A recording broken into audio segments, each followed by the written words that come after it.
Hello, I'm Chantel and welcome to my kitchen. Today we're going to make Copycat Olive Garden breadsticks. Are you ready to learn? Okay, so today we're going to start off with our wet mixture, which is 1.25 cups of water, 2.5 teaspoons of yeast, and 1 tablespoon of apple cider vinegar. After you've warmed up the water, you're going to want to add your apple cider vinegar first and then your yeast and give that a good stir. So we'll add our apple cider vinegar to our water. 100 to 110 degrees is all you want your water to be to, because if it's higher than that, it'll kill the yeast and you'll have to go ahead and start over again. Then bloom this for 5 to 10 minutes so that it gets nice and bubbly. In our mixing bowl, we have 3 cups or 450 grams of all-purpose flour. And to that, we're going to add a teaspoon of salt. And we're going to give that a nice good mix because we don't want the salt to come into direct contact with our yeast, otherwise it could kill it. So next, we're going to take our mixing bowl and place it on our stand mixer, make sure it's locked in, and attach our dough hook attachment. You can absolutely do this by hand. It's just going to take a little bit more time and it can get a little messy. So we're going to go ahead and grab our wet ingredients of the bloomed yeast mixture and add it in a nice steady stream into the mixing bowl as it's on a low speed, like a 2 or a 3, no higher than that. Then it's going to come together and it's going to look like a traditional bread dough. At this point, we're now going to add 2 tablespoons of olive oil.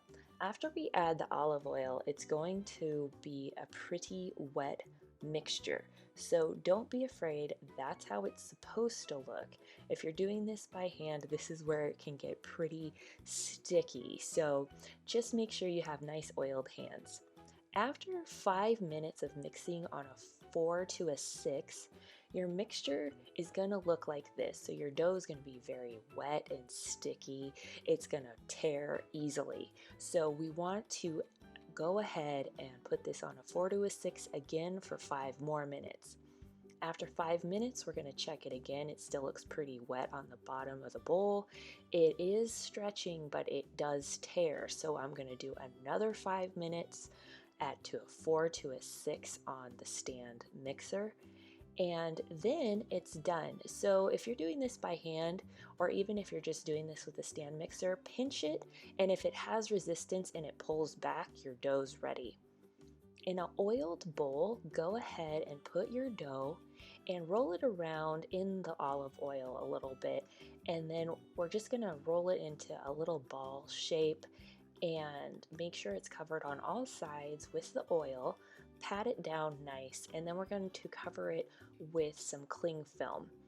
This is to prevent a skin from forming on the dough. We don't want a skin to form on the dough because then it gets tough and you lose some aeration in the dough, and we do not want that. So then we're going to place our dough in a nice, damp, moist place for an hour. How I do this is I put a warm towel inside my microwave.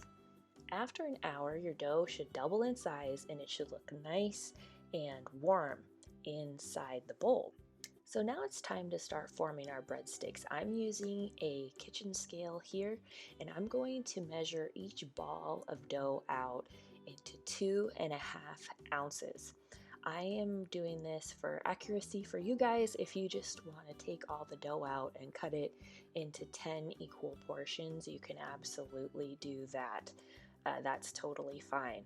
Then we're going to take our little balls of dough and roll them out one at a time in the same way you would roll out a pretzel. So you take the dough, you put it in your hands together, and from the middle you work your way out in a rolling motion. And then we're going to roll these breadsticks out to 7.5 to 8 inches, and you can go ahead and measure those, or you can just eyeball it from breadstick to breadstick. It's totally up to you. Use a covered baking sheet. I used parchment paper to let our breadsticks rise on the counter for 30 minutes. Then we're going to place our breadsticks in the oven, 400 degrees, for 14 to 16 minutes. Now this all depends on your oven. We're then going to take our olive oil, vegan butter, or if you're not a vegan, regular butter, and totally cover our breadsticks. I put my breadsticks on a cooling rack over the baking sheet to avoid a mess. Also, you want to take your breadsticks out and put them on a cooling sheet so they don't get steamed in the pan. It'll lose its crispiness. Then we'll take our garlic salt and sprinkle it nice and evenly on top, and you're done. I hope that you enjoyed this video. If you make this recipe, leave a comment below and let me know how it worked out for you. Thank you so much for watching today. If you enjoyed this video, please consider liking and subscribing to my channel.